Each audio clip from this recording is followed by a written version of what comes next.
Sciatica ये बीमारियों में सबसे कॉमन बीमारी होती है, जिसकी वजह से पेट के निचले हिस्से में यानी कि कमर में दर्द होता है।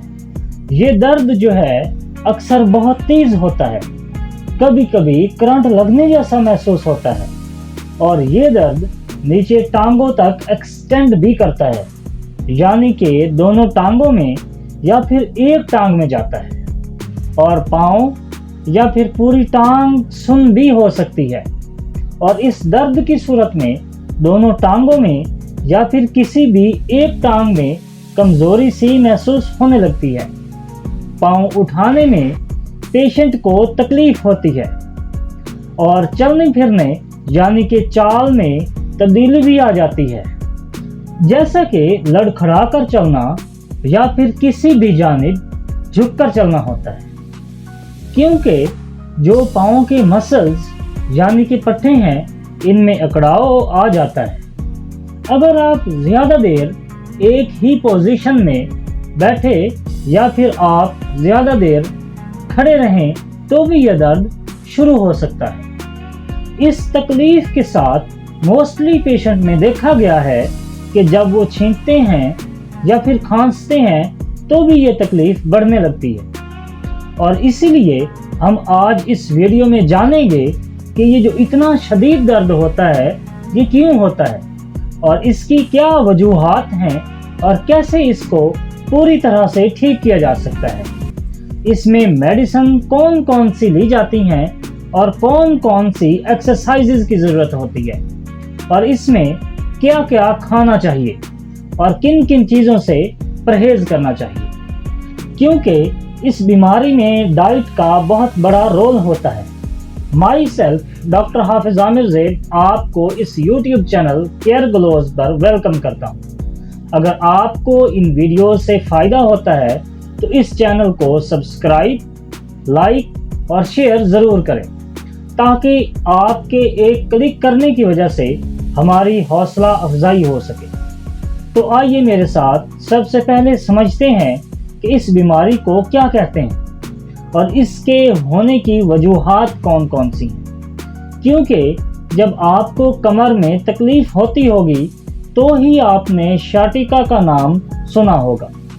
ये एक नर्व का नाम है। जैसा कि हमारे जिस्म में खून की नसें होती हैं, आर्टरीज होती हैं, वेन्स होती हैं, इसी तरह से नर्व्स भी होती हैं जो कि दिमाग से निकलती हैं और हमारे जिस्म में पैगामात का काम करती हैं। इसी तरह से हमारे जिस्म में ये सियाटिका नर्व होती है।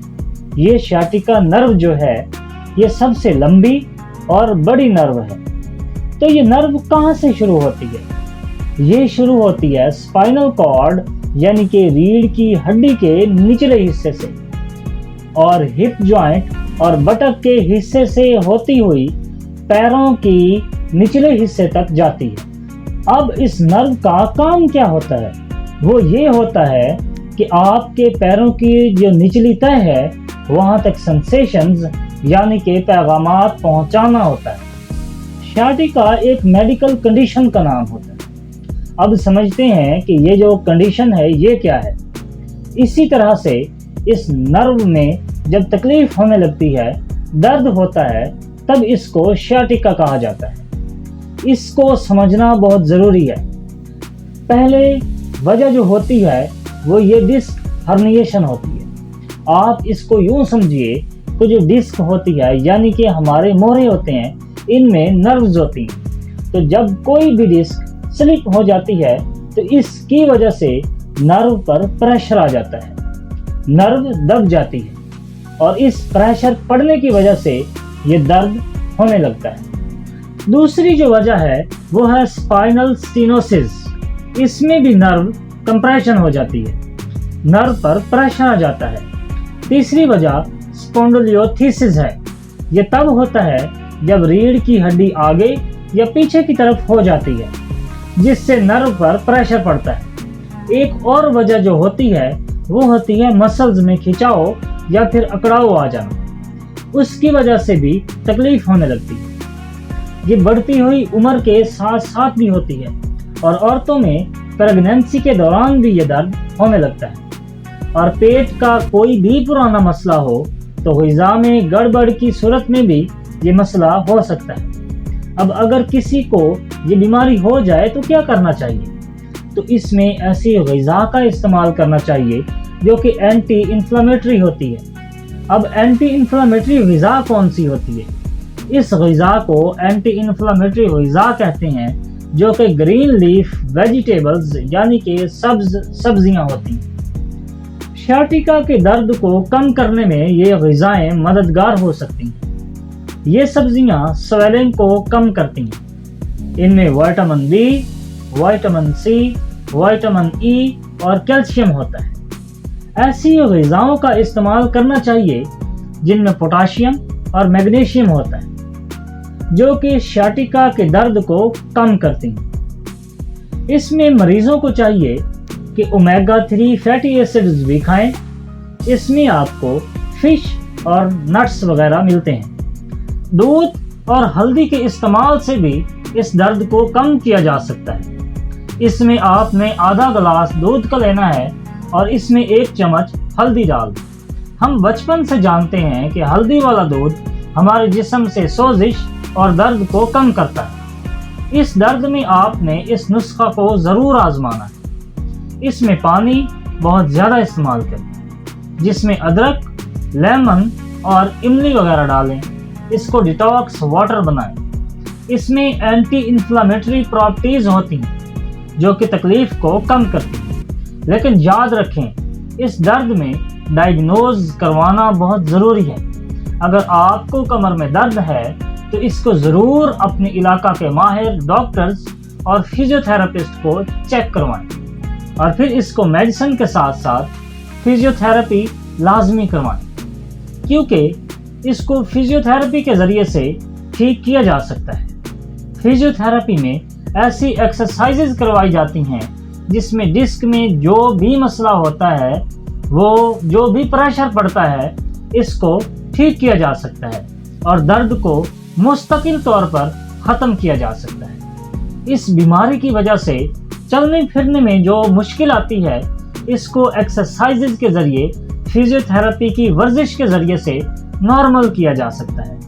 یاد رکھیں کہ ماہر فزیوتھراپسٹ سے ہی ایکسرسائزز کروائیں، کیونکہ غلط طریقے کی ورزش کرنے سے بھی یہ درد مزید بڑھ سکتا ہے اور ڈسک میں مزید پرابلم یا پھر پریشر آ سکتا ہے۔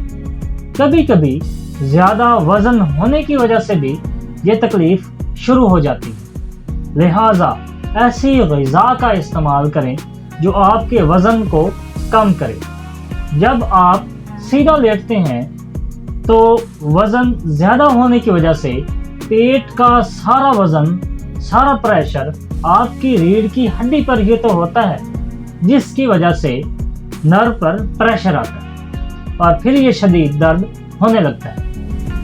اس لیے ریکمینڈ کیا جاتا ہے کہ اس درد کے ساتھ آپ کو سیدھا نہیں سونا چاہیے، بلکہ کروٹ لے کے گھٹنوں میں تکیہ رکھ کے آرام سے لیٹنا چاہیے۔ اس کے علاوہ اگر کسی کو شدید سٹریس یا پھر ذہنی دباؤ ہے تو اس کی وجہ سے بھی یہ درد شروع ہو سکتا ہے۔ اگر آپ میں بیٹھنے یا پھر کھڑے رہنے کا کام ہے تو اپنی پوزیشن کو بار بار چینج کرتے رہا کریں۔ اگر زیادہ دیر بیٹھنے کا ہے تو 1 گھنٹے بعد، 2 گھنٹے بعد تھوڑی سی واک کریں، اپنی پوزیشن کو چینج کریں، چلنے پھرنے کو ترجیح دیں۔ اگر کھڑے رہنے کا ہے تو 1-2 گھنٹوں کے بعد 5 یا 10 منٹ کے لیے بیٹھیں اور ریسٹ لیں، اپنے آپ کو ٹائم دیں تاکہ آپ کی روٹین سے ہٹ کے کام کیا جا سکے اور اس پریشر کو ختم کیا جا سکے۔ اس سے آپ کو اس تکلیف میں نجات ملے۔ اس ویڈیو کو شیئر کریں اپنے دوستوں کے ساتھ تاکہ یہ معلومات ان تک پہنچیں، اور اگر کسی کو یہ مسئلہ ہے تو اس کی مدد ہو سکے۔